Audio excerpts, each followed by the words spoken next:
Let's start the show. This is the GPL podcast, sponsored by Jerry Peters and First Class Mortgage. Our expertise, your peace of mind. Visit us at firstclassmortgage.com.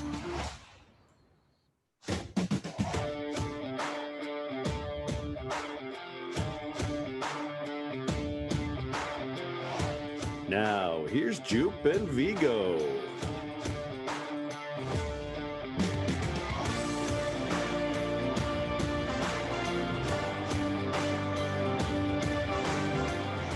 Good evening and welcome to the GPL podcast, episode number 182. Well, it's Badger Week, and whenever it's Badger Week, we always bring in our favorite Badger reporter, Todd Milewski. Todd, thanks for joining us again. Hey, I would, at this point, I would probably be offended if I didn't get an invitation on a Badger Gopher Week, right? Yeah. No, honestly, no, thanks. No, I do appreciate you're reaching out to me. I'd have to check, this is always fun. I love doing this. I'd have to check, but I think you're actually moving up the number of times you've been a guest. You're getting, I think Frank Mazzacco's the top, and I could check, but you're getting close to tying him, and you know, so you go twice a year now. So, hey, it's a big rivalry. It is. Any list I can be on with Frank, I'm okay with that. I don't need to be passing Frank, but I think we're going to need to have like our SNL host type thing. It's like it'll be guests instead. So you're approaching like the Steve Martin territory. Yeah, you know? the 5-time club. Yeah, the 5-timers. 5-time club. Right. Oh, well, Viggs, how are you doing? You doing good too? You just had a birthday this week, and you got a nice birthday gift, didn't you, Viggs? I did get a nice birthday gift. I was hoping for a USA Canada game. You know, I wasn't going to get greedy and hope for the US team to win, but it was an amazing performance by them. And congrats on the gold for the boys. As you can see, if you're watching, I've got the old USA jersey in the corner here in honor of the gold medal. And it was thanks to quite a few Gophers and Badgers. You know, Badgers on the offense, Gophers on the defense, Todd, that mightily contributed to this gold medal. And, you know, I was surprised as well. But yeah, in that gold medal game, it seemed like they withstood that first 10 minutes, because that first 10 minutes, they did nothing. And they just kind of, didn't have the crowd against them. So, and then they finally got into the game and they shut out the Canadians. Well, that was the thing, right? That Canada had been so strong coming out of the gate in every game they played so far to that point. So what was that push going to be like, knowing that, I mean, when you're Canada in a gold medal game of the World Juniors, there's some expectations from an entire country, right? Plus you're in your own country. Granted, There were no fans, but that expectation level has got to be like up here somewhere. There's some serious pressure on that, right? And that group of kids. So if they score early, that turns down a little bit maybe, and they get, you know, they feel a little bit more comfortable. Like this is like every other game they've played so far. But yeah, the U.S. did a good enough job of, you know, just pushing them outside and hanging on in the beginning. Yeah.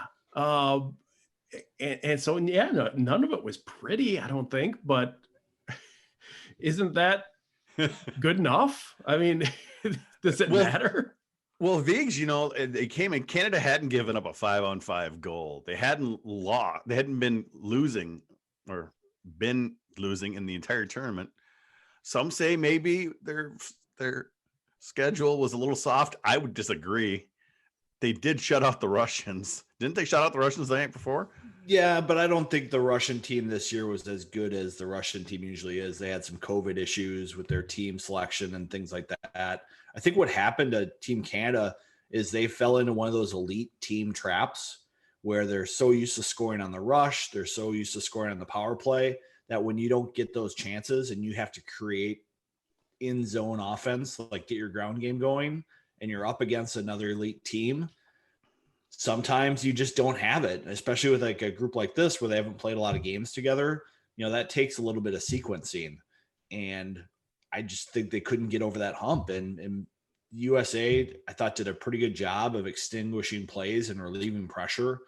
That Zagros line was fun to watch. I don't think they played hardly any shifts in their own D zone. That's so critical for a team to have success, is to have a line like that. That's your pressure release. Then everybody gets on the same page. And, they didn't score pretty goals. But that's just like, who cares if it's a pretty goal? It's it's winning hockey. That's so true. And Todd, like you said, they started slow. But then they got some puck possession, and then they had some puck possession in the Canadian zone, and then they got that goal. And then that was it. It was really a 50-50 game the rest of the game once that happened. It was those top two lines back to back on that first goal. The line with Caulfield on it kind of set it up, had a good 30-45 seconds in the zone, got off and for the Zegras line. And man, that was one of those where, every time you felt Canada had something coming, it didn't go in, but that one you did feel coming for the US. That is like, yes, it was there, and they actually just popped it in. But I mean, 2 games in a row, Alex Turcotte scored the first goal for them, which was, I mean, for a guy that's not, I mean, he had a World Juniors last year, him and Caulfield, that, not very memorable for either one of them. And so for Turcotte to kind of turn that around and score that big of a goal in the gold medal game, I know he's, that's huge for him. I mean, now he goes to LA and tries to make that opening night roster, but what a finish for him to end up with the tournament with 3 goals, but I mean 2 pretty important ones in back-to-back games. He did get banged up a little bit in the game. He came back out, so that was nice to see as well. But really, Viggs, I guess you could say that the ultimate story was the goaltending by Knight. He had a rough start at the tournament, but ever since that first Russian game, holy cow, was he good. Yeah, that first night, it seemed like he was trying to do too much, and he was just kind of giving the game away. And I think having a night off to watch and kind of get back in the atmosphere really helped him, and he was lights out when the team needed him. He's a big athletic goalie. I think coming in the tournament, you thought Askarov for Russia and Knight for the U.S. are the 2 top goalies, and they're really going to decide what happens here from that standpoint in terms of who could maybe give Canada a run. And Knight came through for the U.S.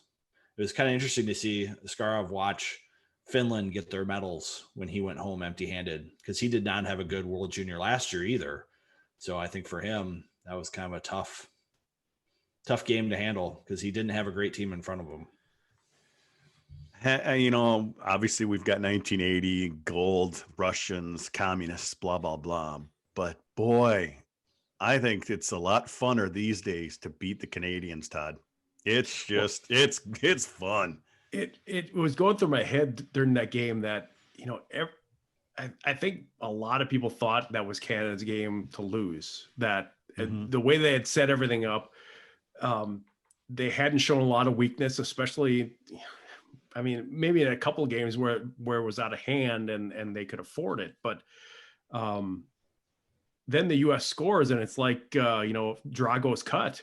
And that's what popped into my head, is like, oh, well, we haven't seen this. So let's see where this goes.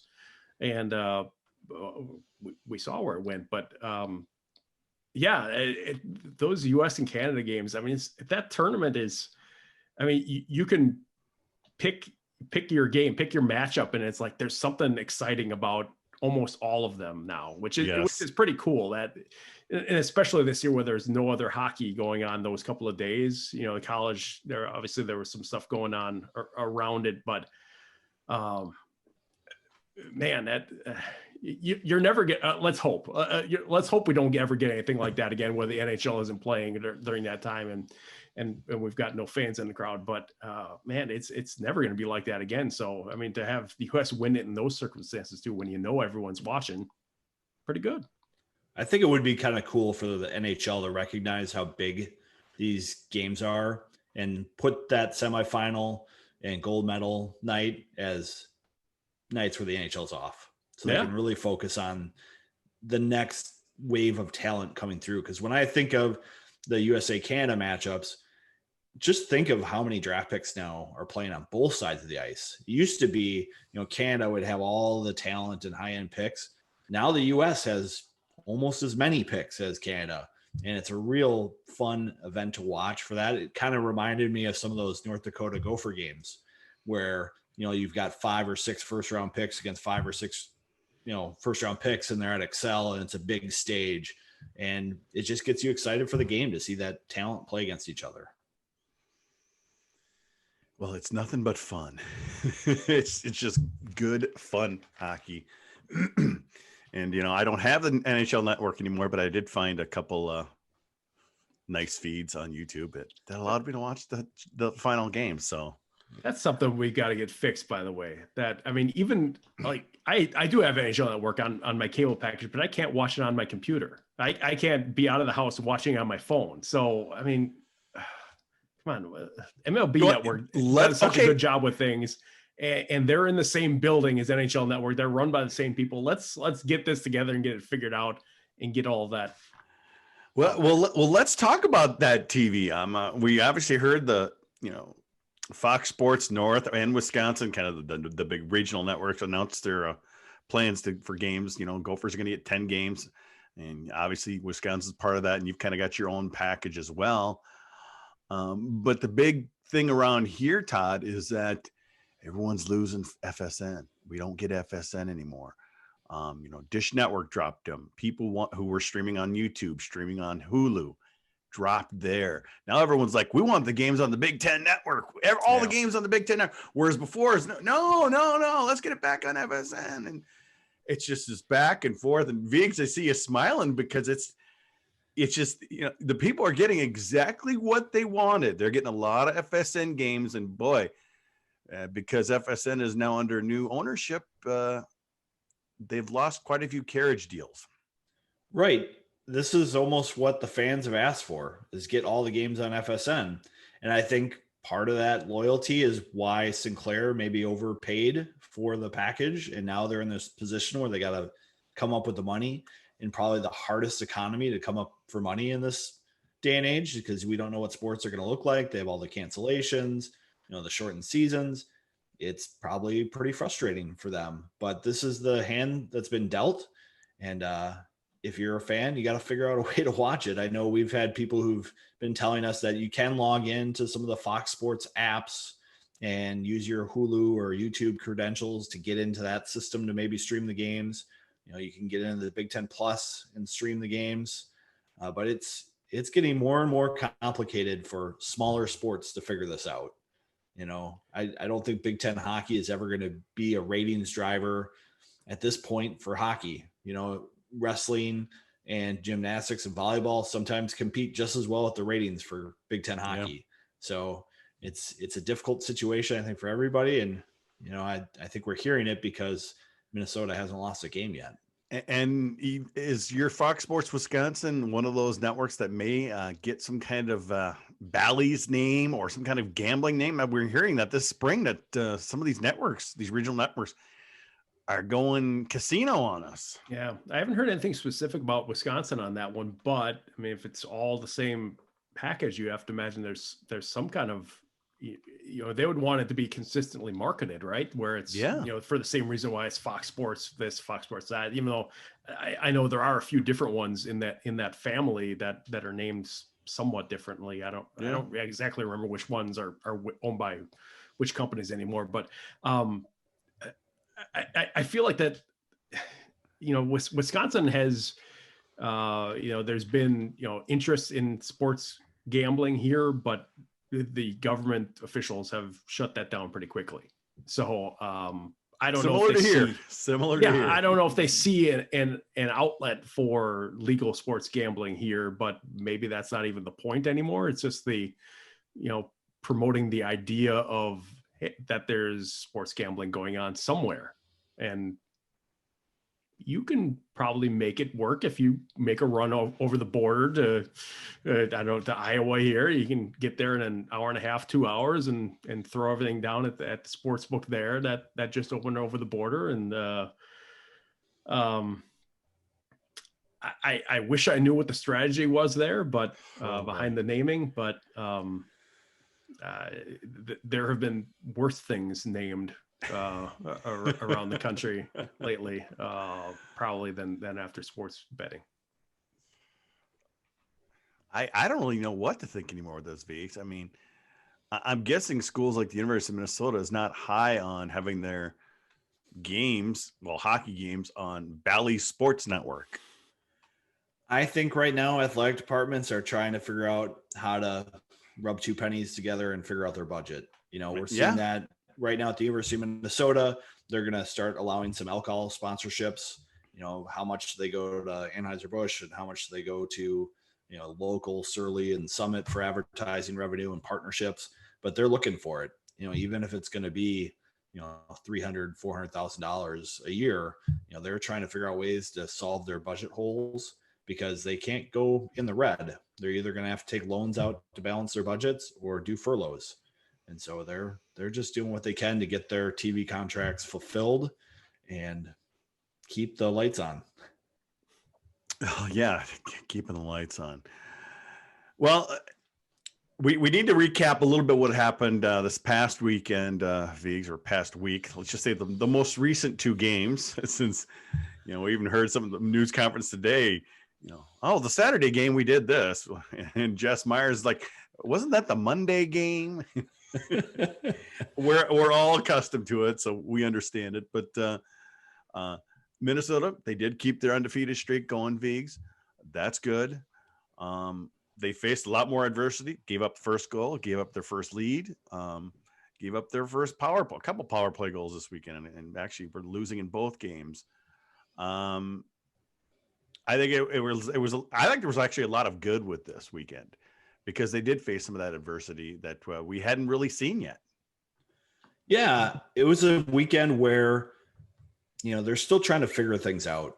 Despite the record, this team does have some holes to it. They've been pretty fortunate, I think, with the amazing goaltending they've gotten from LaFontaine. Their power play has produced very well. Their penalty kill has been really difficult to score against.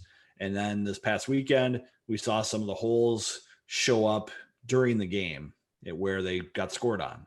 And I think sometimes when you're dealing with college kids, until you can show them that what they're doing is wrong and it results in a goal against or some, grade A chances against, it's hard to get through to them that what they need to do is important.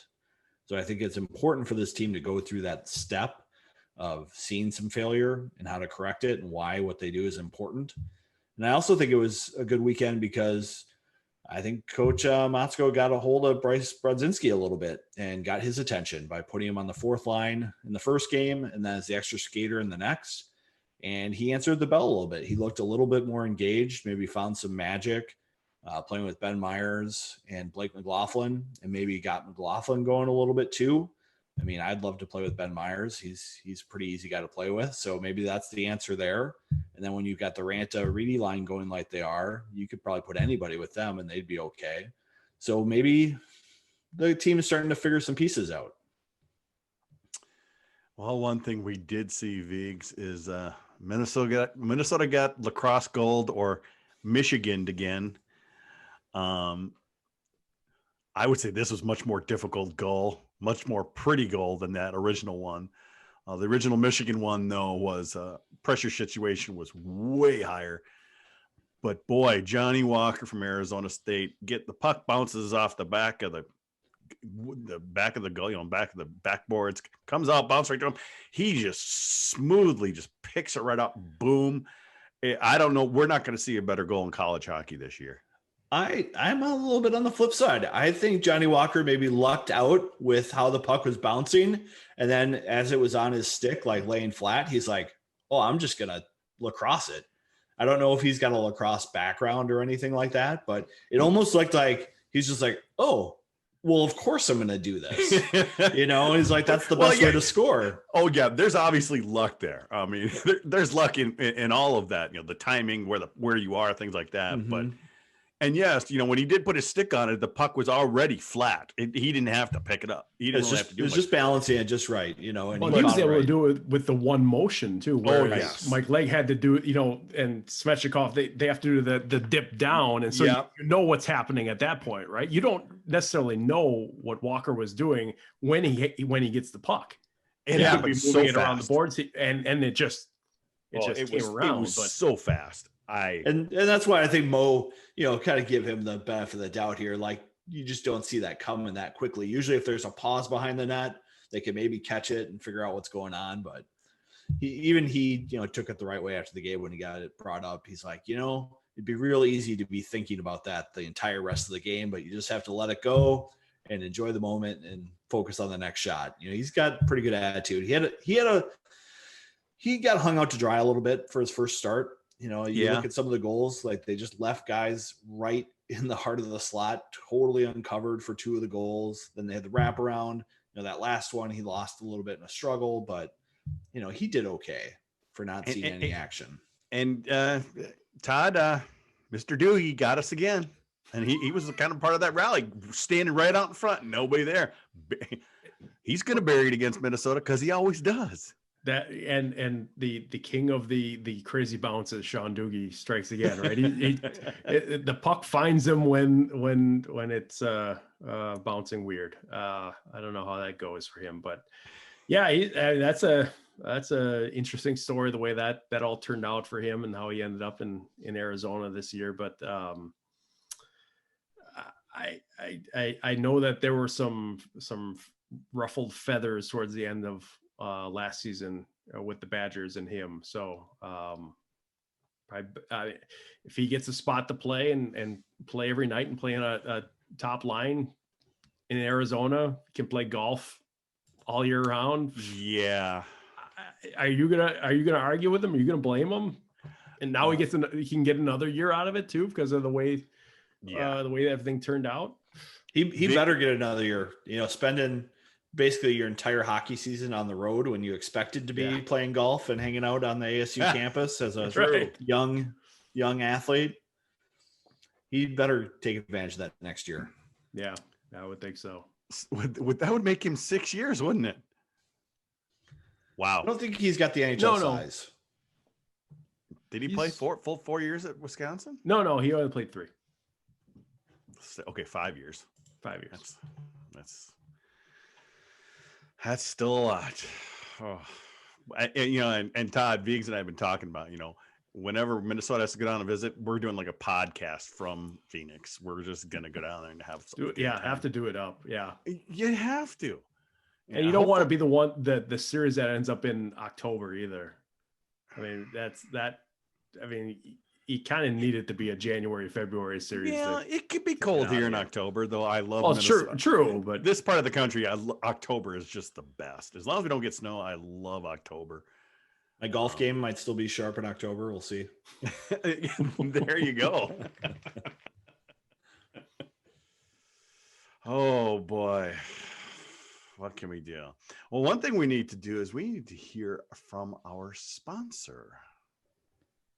Hey, fellow GPLers, this is Jerry Peters from First Class Mortgage. Interest rates are near all-time lows and property values are on the rise. Lower your interest rate and remove monthly PMI at the same time to save thousands of dollars. Or use the equity in your home for debt consolidation and home improvement. The housing market is still hot, so make sure you're prepared by getting a pre-approval letter from me before you start shopping. Mention you heard about me on the GPL podcast and receive a $300 closing cost credit. Some restrictions do apply. Call me today at 612-940-3291 or visit firstclassmortgage.com to fill out a free online application.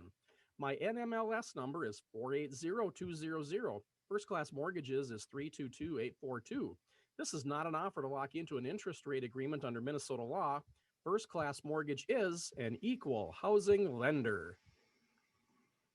All right. Of course, we thank Jerry for sponsoring the podcast. I'm looking through the questions, and I think someone's giving you a hard time here, Todd. Big Bucks guy. When will Todd start covering a real team?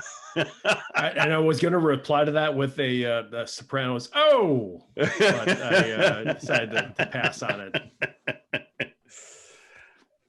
What do you mean cover a real what team? What can I do?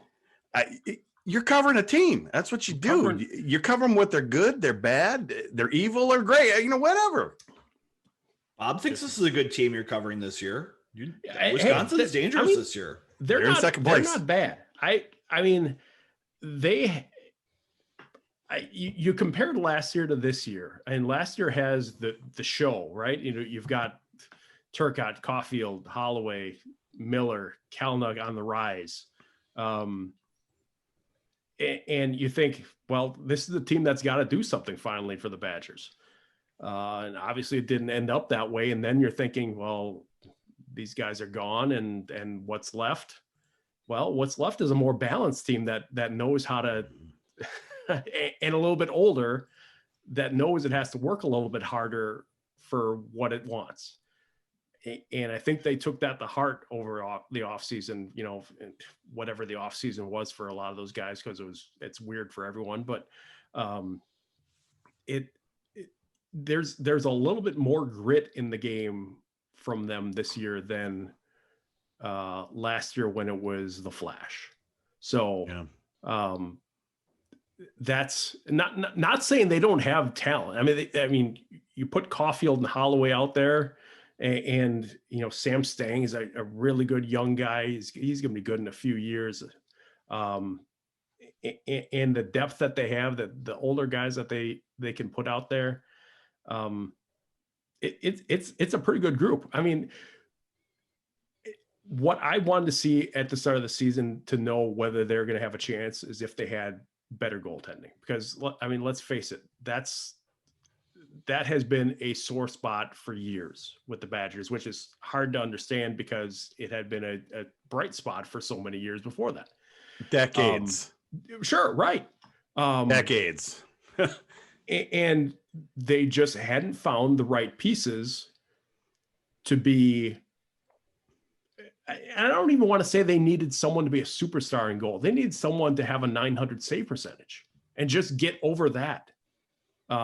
And they hadn't been able to do that in 4 and 5 years now. So that was the big question I had. I think a lot of people had was, could they at least get that level of goaltending? And so far they have. So does it continue? We've seen it before where they have a good first half and then fall off the deep end second half. So who knows where it goes from here? But yeah, they're a team that's going to be in the mix as we start the second half here. And who knows how long it goes, but I feel like the way the Big Ten is that everyone's going to beat each other up again as usual. And this may end up being like one of those years, depending on where the Gophers go from here, like Notre Dame's first year in the Big Ten, where one team separates itself out and everyone else is fighting for those next six spots. Viggs and I were actually talking at the beginning of last year how we actually were we thought the Badgers would kind of be a lot better than they thought. Obviously it didn't happen that way, but they also, they started much earlier last year.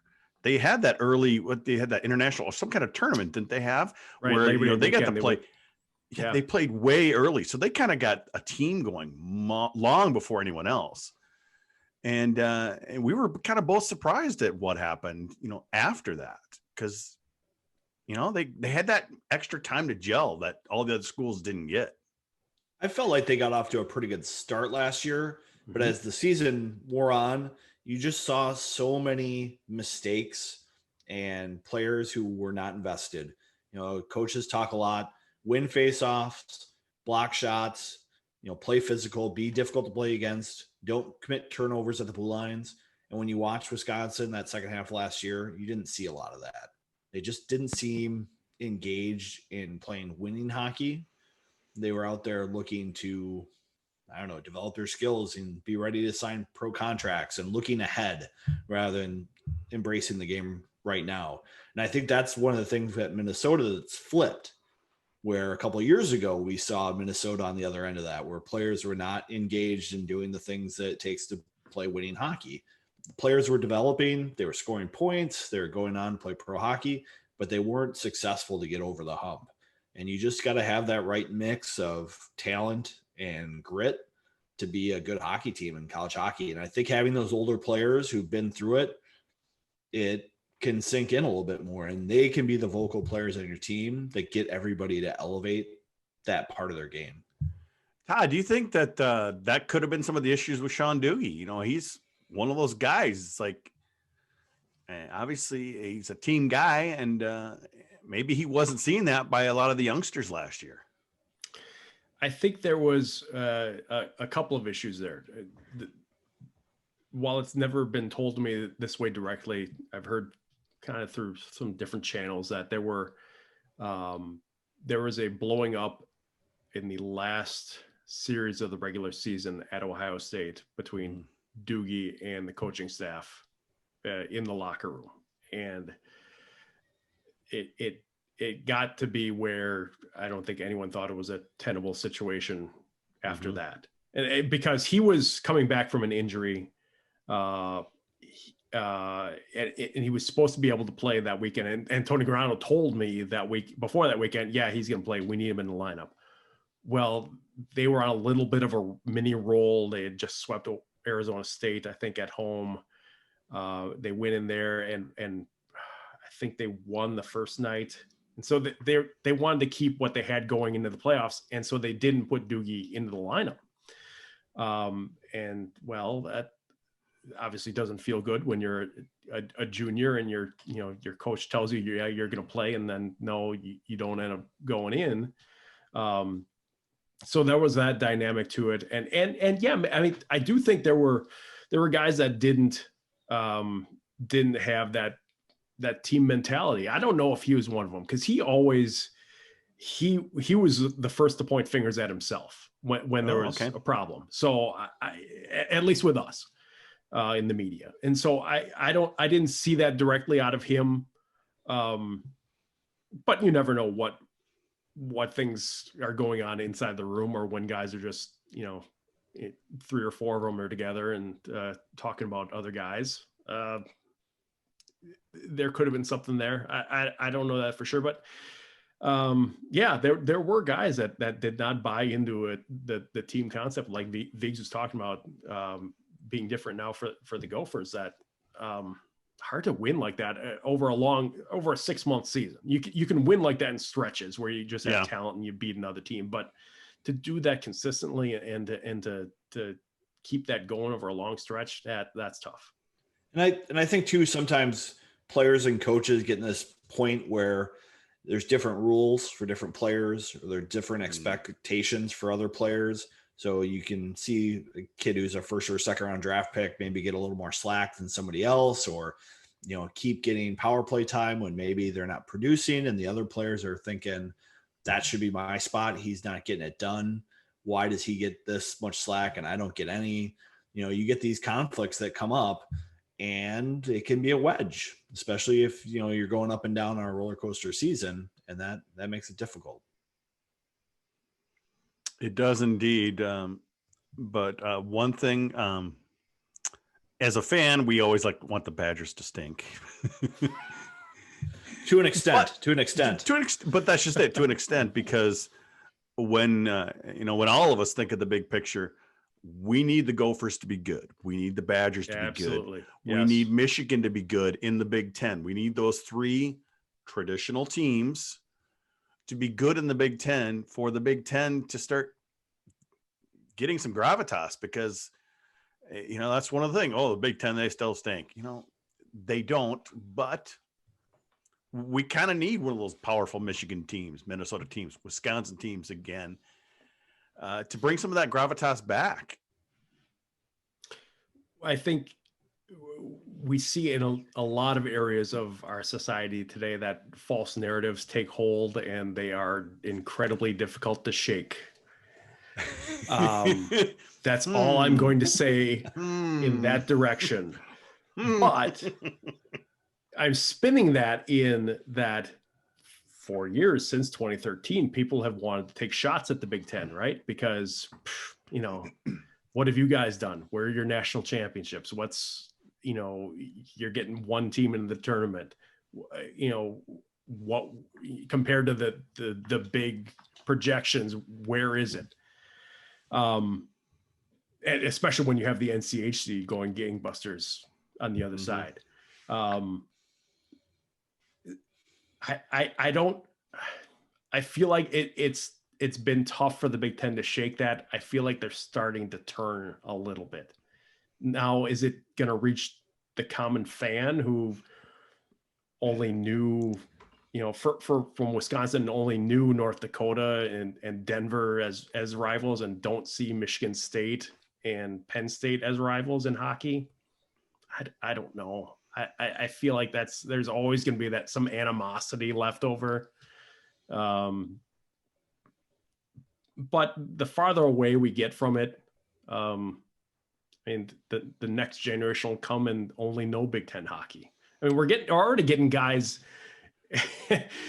playing Big Ten hockey who are pretty close to only having that like for half of their life. Yes. It's getting kind of scary, but yeah, well, we'll see in a few more years. Well, we saw a fake Don Lucia tweet the other night, Viggs, you know, players on the U.S. gold team, what the Big Ten had was 11. NCHC had like 3 or something. I don't know if those are the exact numbers, but something along those lines. And of course, we love fake Don just getting everyone going. Well, I mean, it's true, though. I think in college hockey, when you have a coaching change, it takes a while maybe for most coaches to find their footing and get their teams put together and figure out how to construct their roster. And maybe we're seeing that. I was wondering what Granato was doing with the Badgers with his 40, 50 commits in the pipeline and then trying to figure out how to get his roster together. Because I think when you have all that turnover and you have kids coming in and leaving and you don't have a structure for them to come into, you're left, treading water every year, trying to figure it out before you can go anywhere. And so I think the coaches that transition, it takes a while. I think Moscow had a really good idea of what he wanted to do, and he went through some lumps to make it happen. But now he's seen some of the results. I think Mel Pearson at Michigan, he went through some lumps trying to figure out what he had. And, Dan Cole, he's figuring out, how do I be successful at Michigan State? It's not like the rest of the schools in the conference. They have some history, but no one who's playing hockey today knows what that history is. And then you got Penn State. They kind of play a different style. And Guy Gadowski's like the villain out there. You got Rolick doing his own thing. It's an interesting conference. And it takes time for everyone to find where it's going. Jeff Jackson, Notre Dame, what you're going to get there. He's been pretty consistent year to year. So the programs are there. The finances are there. All these teams have very big budgets to support what they want to do. It's eventually going to start heading the right direction. But I'm glad that Granato maybe has some things figured out now with his roster construction to have a great series against Minnesota. Well, you mentioned Guy Gadowski there about being the bad guy, and he kind of gives everyone that vibe, Todd. But what we learned this week, Todd, was he hasn't seen his family in months, and that's tough on anybody. But he's got a wife that's a little more sensitive to, or could be more sensitive to COVID. So he's like, I'm not even going to come home, and that's quite the sacrifice he's making. And we get kind of blinded by some of this sometimes, where we see games happening and we start to feel like, okay, well, there's a little bit of normalcy going on here, even though coaches, everyone's got masks on behind the bench and everything. And then something like that you hear and it's like, oh, wow. Well, no, we're pretty freaking far from normal. So yeah, that was an interesting thing to read about that. Really kind of brought home how far away we are from getting from this being a normal season or a regular season when we can't even just have the normal relationships in person that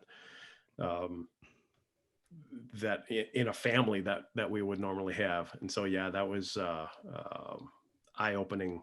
And we've talked among other people that, we miss just being at the rink with people we know and seeing that every day or every week, or like with you guys, when I would come up there, just hanging out for a while. But I mean, it's stuff like that. That's like, whoa, that's on a different level than our smaller concerns like that. And I know, Todd, you've been covering a lot of the WCHA for the women, and boy, both the Badgers and Gophers have had so many games rescheduled and canceled due to COVID on other teams and, their own teams as well. It's really affecting the women's game quite a bit more than the men's Big Ten for now. Yeah. So to put it in some perspective, the Badgers women's team hasn't played a home game yet. Their first one is tomorrow, Friday afternoon. Whew. They play Ohio State Friday and Saturday. They play the Gophers here, I believe, next Friday and Saturday, if I'm remembering it right. And that's 2 of the 3 home series they'll play all season in a span of 9 days or whatever it is. And it, for a team, and this is a team that generates so much from its home crowd. I mean, if you're ever at a game at LeBron Arena, a women's game, and it's, especially when a game's against the Gophers or Duluth sometimes, you get some energy in there. You get a couple visiting fans and it gets going a little bit. That's what college hockey is, that buzz in the building. And obviously we don't have that anywhere this year, but to only be able to play 6 home games, and I mean, there may be a 7th if there's an NCAA regional and we get to that point and they're hosting it. That's got to be just a tough way to go through a season after you already just had your season, the end of your season, the best part of your season pulled out from you, 9-10 months ago. But I credit to them for trying to put on a season, because I mean, you could go around every corner and say, man, forget it. I mean, there's a reason here to say, let's just shut it down and come back next year. But they wanted to give it a go. They feel like they can do it. So they're making the effort. And so I've heard from both sides saying, why are they doing this? They're not making money. They don't get TV revenue. Why are they bothering? But I don't feel like, if there's any way of doing it, people should try. That's where I've landed on my own thoughts about it. If it doesn't work, it doesn't work. And you circle the wagons, but give it a go. Well, you speak about Laban, and that's where the men's team has moved this year, and the rink is 91 feet 3 inches wide. Correct. That's we were the long held belief, and it's in the notes, is that it's 200 by 90. And I wrote that at one point, and then I was corrected by the rink manager at Laban in the Kohl Center, who said, no, it's 91 feet 3 inches. So just, hey, all right. Do we know if that was a mistake? Do we know if that was a mistake when they laid it out? Maybe you didn't have a Madison graduate doing it. Maybe. All right now. No, I think it just ended up being one of those things that was kind of passed down, and someone told the coach, yeah, it's 90 feet. And so that's how it was used in the first couple of years. And no one ever bothered to maybe even measure it after it was done, or it's kind of like one of those IKEA furniture things. You're like, what's the screw and board for? No idea. Good. Just flood it. Yeah. And so, have you been covering games at the Laban? Yeah. The men's team has played, I want to say 6 home games so far. And so, I've been there for those, but it's weird. I must say both women's teams for both schools have spectacular arenas, perfect for that hockey. I still think Ritter is one of the best arenas to watch a game, especially if you can get up in the press area in Ritter. A lot of times some of those suites are open there, and sometimes you can kind of sit in one of those suites even and report from there. You're overhanging the ice. You're such a great view. I'm guessing Laban is not a lot different. It's not. It's got a pretty similar design without the suites and with only 3 sides, because the one goal side is there. It just is a wall like old Mariucci, where it kind of cuts down a little bit even into the wall to be able to fit it in there. But I do wish Laban could have been a little bit bigger seating wise, because they have no shot at ever having a Frozen Four there. What is it seat? 2273 is the number that they will sell out at, and the NCAA wants 3,500, I believe. And I think Ritter's like 38. Yeah. Close. But and Ritter also has, the amenities there. They have the suites. They have the club room up there. That they do, and they can connect to Mariucci even for extra locker rooms if they need to. So which they can do here at the Kohl Center too, because it's all connected. But okay, which actually comes into play this weekend, because, and I'll get into this in a minute, because there's only one full team locker room in Laban, and so, which has never been a problem before, because not talking about the Badgers locker rooms, visiting team locker room. There's one there, and then there's one that they can use for high school teams. That's the separate one, doesn't have all the stalls and showers and whatnot. But so never a problem, because men don't play there. Women are the only team that have visitors in there. Well, that's not the case this year. And so this weekend, there's a women's series Friday, Saturday. There's a men's series Saturday, Sunday. You've got a crossover. I'm going to write about this. I think it's going to run next week, about the logistics of all of this. But the Gophers are practicing here tomorrow. They have a locker room in the Kohl Center. So they have to go from the Kohl Center through the tunnel, which runs right past the Badgers, where the Badgers come in and out. So this is part of the problem of having that locker room, is you'll have teams coming together and get on the Laban from there. During the game on Saturday, they will dress for warm-ups in the Kohl Center locker room, come onto the ice. Then after they've sanitized the Laban locker room from the Ohio State people having left, they will move everything from the Kohl Center locker room to the Laban locker room. So either after the warm-up and before the game, or after the first period, they will go into the Laban locker room. And it's what in the world? The pieces here are kind of staggering to think about. I would say, well, I guess the period breaks are shorter now. Just let them keep that. Just stay in the other locker room. That's the thing. Because what they do, I'm guessing it's not a much bigger walk than it is now. Because like when the Gophers practice at Ritter, they just dress in their locker room and they just walk right over, don't they, Vigs? It's probably the same distance. Yeah. I've had some uncomfortable walks with Don Lucia from practice at Ritter back to Mariucci for a press interview, especially when we have to wait a little bit for everybody to get there or something like that. Don made it uncomfortable for you? It could be awkward. He warmed it up to me at the end, but there were a couple walks that were a little uncomfortable. I only had the one weird awkward time with Don. And that was when he was just replaced by Mr. Motzko. And I'm there with Craig Floor, about to go up the elevator in TCF Bank Stadium for the announcement of Motzko. Lucia comes over to go up in the elevator with me and Craig Floor. And he's talking about him. When do I need to hand over my keys to my office? And it was just like, it was just so weird to be standing there. But I was. And it was a weird lock. It was a weird ride up the elevator too. Cause it's like, yeah, you're the outgoing guy. And you were literally just talking to Craig Floor about giving your keys for your office back to Craig.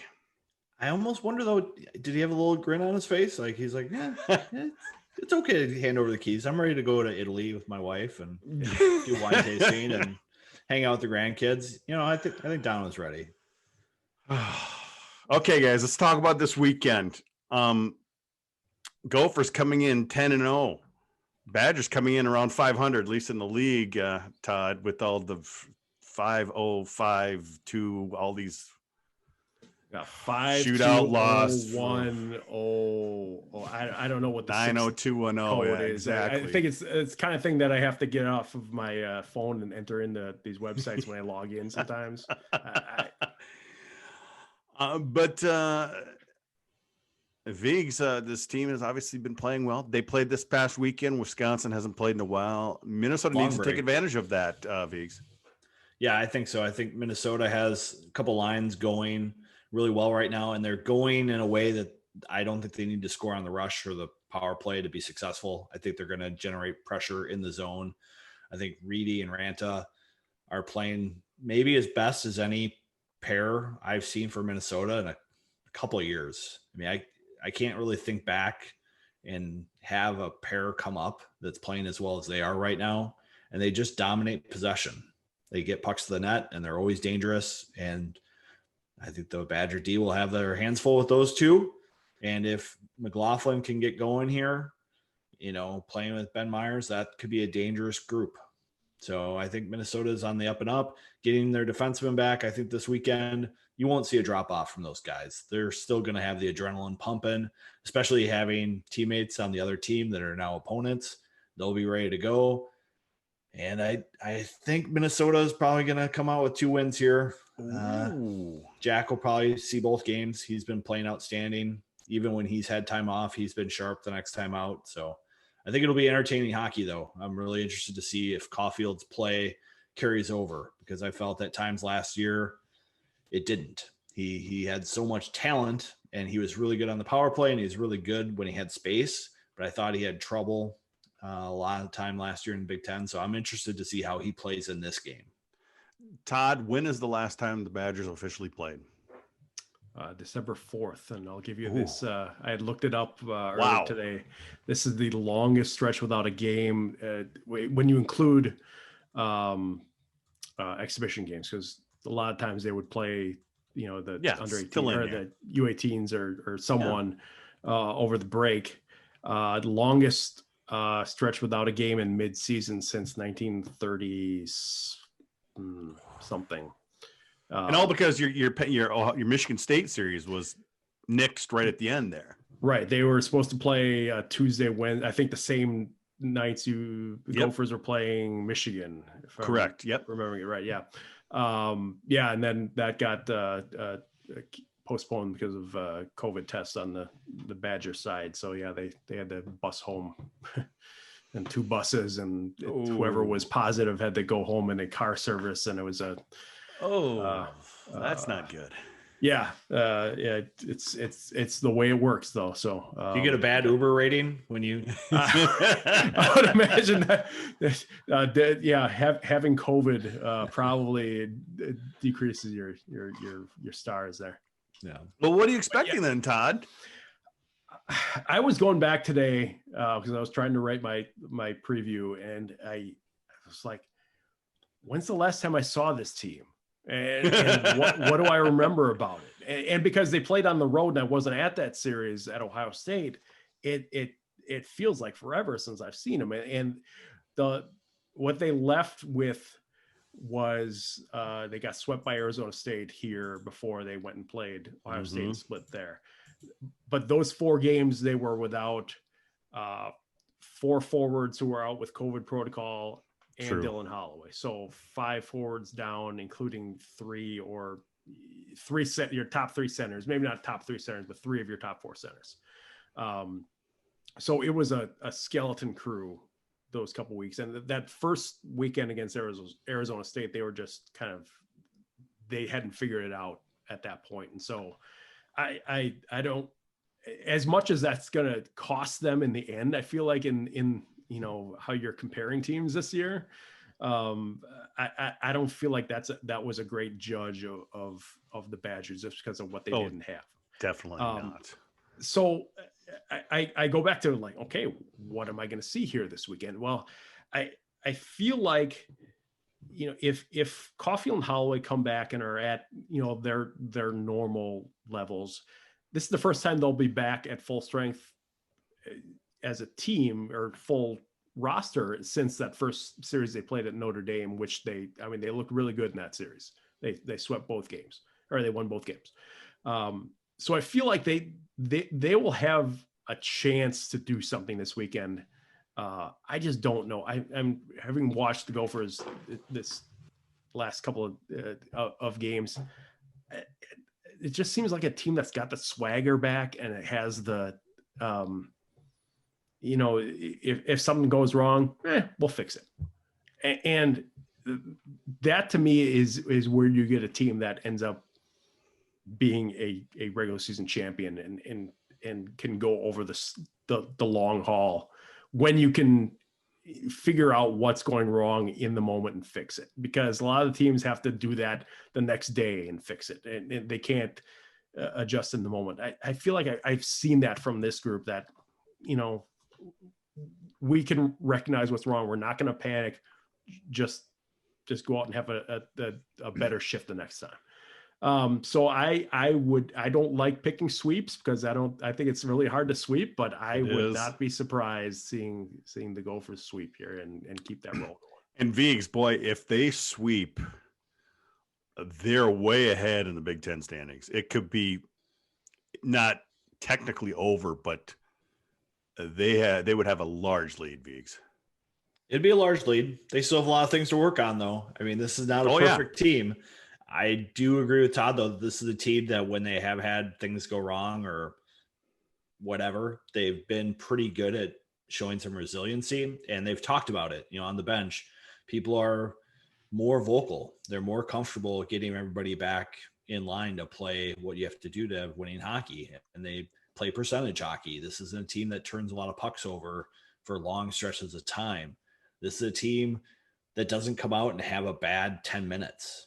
So I think it's shaping up to be a good second half here. And I think this would be a good measuring stick for Minnesota. It's hard to know what to make of the first half, and it's hard to know what to make of the Gophers against ASU and what that means. So I think there's a lot of things still to be decided here, and it'll be interesting to see this next stretch of games, what's happening in the conference. Well, it's hard to know what to make of this season in general, though. Right? How do you look at how do you connect one weekend to the next or one series to the next? Just not knowing, are you going to have the same team this game to this game? Are you going to have to shut it down and be out for 3 weeks and then have to try and pick it up again? Those are the things that I would think would scare the heck out of coaches, not knowing, what that's going to look like. And I think that's why Minnesota added Colin Schmidt. They're just like, hey, he's on campus. He's going to school here. He's a local kid. Let's get him on the roster, see what happens. That's why you have all the defensemen that they have. There's a ton of teams that have added someone, be it from, Anchorage or Union RPI, teams that aren't playing this year, or from one their kid that's would have been coming in a future year. Out of juniors, because this year won't count against them. It's kind of a free year. So I'm surprised maybe a little bit that more teams didn't do that, to try and just, you don't want a kid to come in and not do anything and just sit out in case you need a body at some point. Mm-hmm. But it's nice to have that insurance policy too. Todd, what are you working on for this weekend series with the Wisconsin State Journal? Well, the lead quote from the story I'm working on will be for Saturday's paper, so it should be up on the site sometime tomorrow. Is a Badgers player saying, "But they haven't played us yet." About the Gophers. So billboard material. Build it up a little bit there. I like that. I like that. I like kids, I like kids, even if that thing, bring it on. I love that attitude.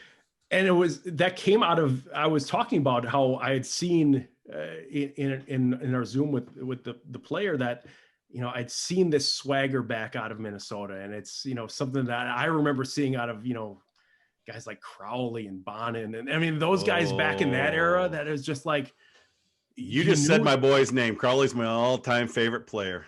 That you knew that, you went in the Mariucci and you probably weren't going to win because just of the way they were acting. That they knew that they were really good. Then they could, almost put out a B effort and still beat you. and at least that's a lot of the Minnesota-Wisconsin games that I saw in my youth anyway. Not to say that the Crowley era was my youth. That was my, middle, era.